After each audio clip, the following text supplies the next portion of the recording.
Hello guys, আজকে আমরা এসেছিলাম বাদুড়িয়ার বিখ্যাত সেই 60 টাকার চিকেন বিরিয়ানির দোকানে, যেখানে কিছুদিন আগেই আমাদের বাদুড়িয়ার একটি ইউটিউবার শামচুরদা, এবং এসে দেখি সেখানে শামচুরদা হচ্ছে এখানে একটু তার সেই দোকানে হেল্প করছিল বিরিয়ানি দেওয়ার জন্য।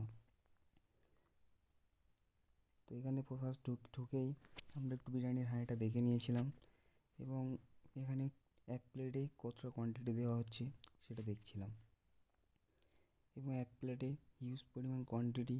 ও আমরা এখানে পিস চিকেন তুলতে বলি চিকেনের সাইজটা দেখার জন্য। তো আমি আজকে অনেক দিন আগে দোকানটা ওপেন হয়েছে, আমি আজকে প্রথম এসেছিলাম, তাই চিকেনটা একটা এক পিস দেখে নিচ্ছিলাম এখানে তুলতে বলার সাথে সাথেই। তো চিকেনের এক পিস আলু তুলে দেখাচ্ছিল আমাদের শামচুর ভাই। সবাই তো চেনো, হেল্প করে দিচ্ছি। আমাদের ভাই একটু হেল্প করছে দোকানে। এসেছিলাম বেড়াতে আর help আর এখানে আমরা বসার